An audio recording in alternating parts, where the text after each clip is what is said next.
Sao độ ra kìa ha.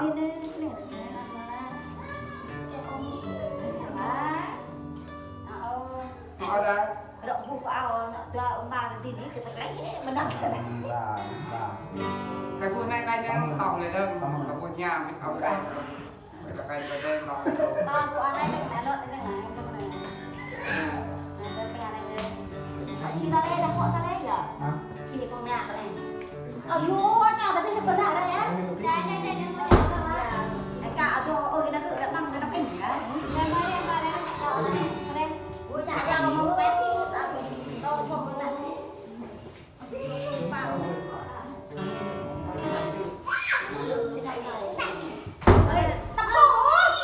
điện thoại anh Việt này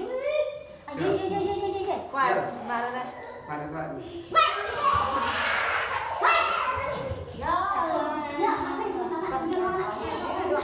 được ra quay ra không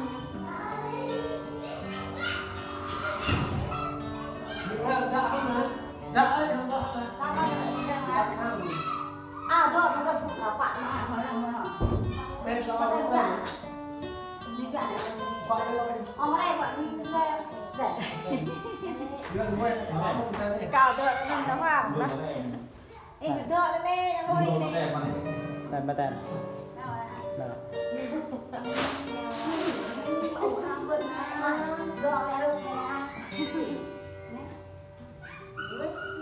Có quả này về cái cào đi.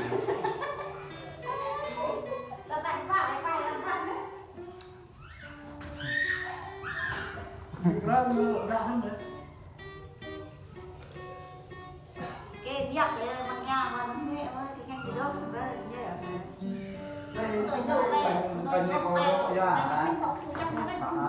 ông ta lấy thôi họ quan dương mình vậy chẳng những với tụi mình với tụi mình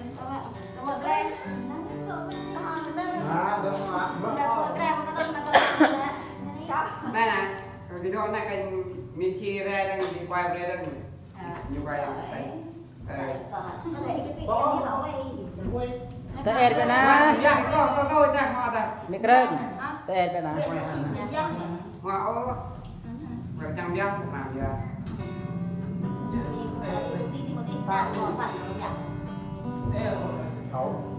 Ở đâu? Sa tua lo. dự hôm bay phải vậy năm nay hả vậy nó em dắt anh này mình biết có ai đi ôm em dắt anh chưa có 5 câu rồi này là vậy anh ta luôn em dắt anh ta luôn thì ôm thường được bạn phải ở dự là phạt lại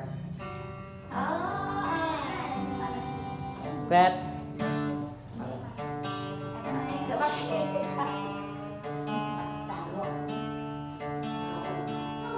bây giờ từ năm nay chắc là năm nay ai sang nó sẽ đi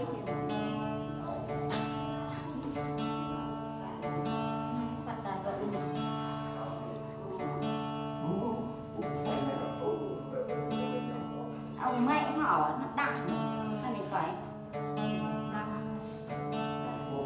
thôi đi quen chỗ đó mẹ cái bạn em anh em mà quen lấy ăn quẩy đâm vào đâm lấy cào là Có quả tiêu về, bà vứt về. kệ nó chiên nó ní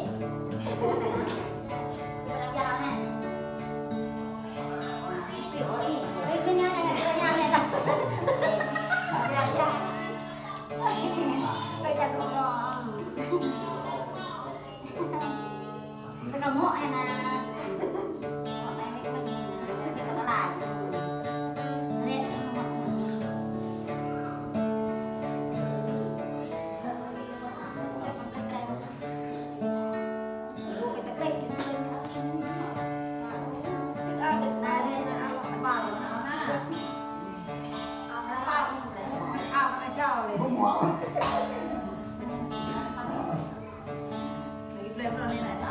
làm dạng anh lên đó, làm dạng anh thôi, không làm lên luôn, trước này làm dạng anh thôi, không mò ta chân tay nó nữa mà,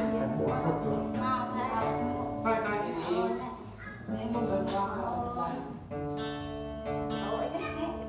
anh làm chung với là cái tivi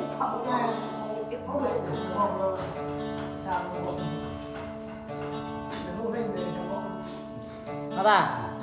Không biết. Chơi đấy. Vừa bọc nó là nhá mai nhá không. Ai quên. Ở đây đây.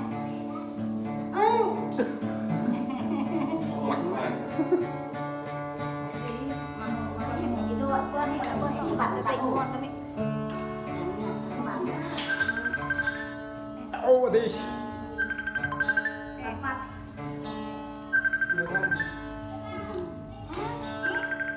Gì? Mấy đây. Mặn cái hả? Đúng à? Mà thế là Mình mất nó không đi, nó lên này, nó quậy nó lên rồi. ở đây.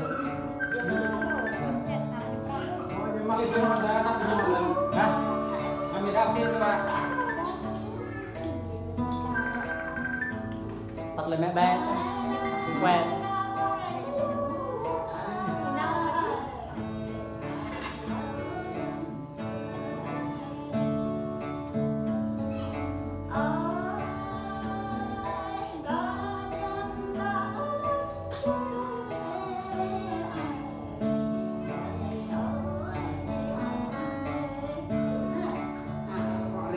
Họ đi rồi lại nào. Gì? Đúng cơn đấy. Mà cho lấy gió Em em. phát cái ra. Đi có vẻ như là tan đặt không được đi nhỉ. Vừa tao đi quay đi. Không quay hết cả.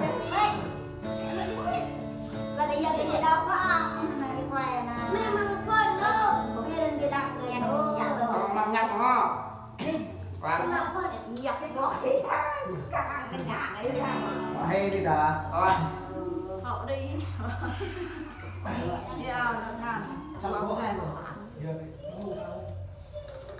Có đó. Ở đây 2 doanh nghiệp. Đó. Mày chỉ tụng lòng này. Thôi, đằng Đà đúng dạ. đằng lật Cái nhau cái lệ này. thêm mà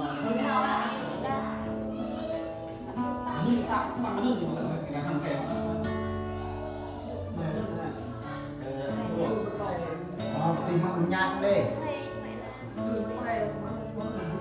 Thôi cho nên. Bây giờ nó tao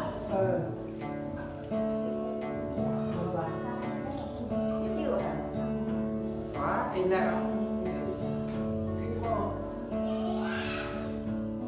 Quay à? Nè, coi tiêu nó có đi thật này hay sang đi tay đừng lao đi là có thịt nào nè xô tí mặt này tiêu ra từng lần mà nó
Vâng.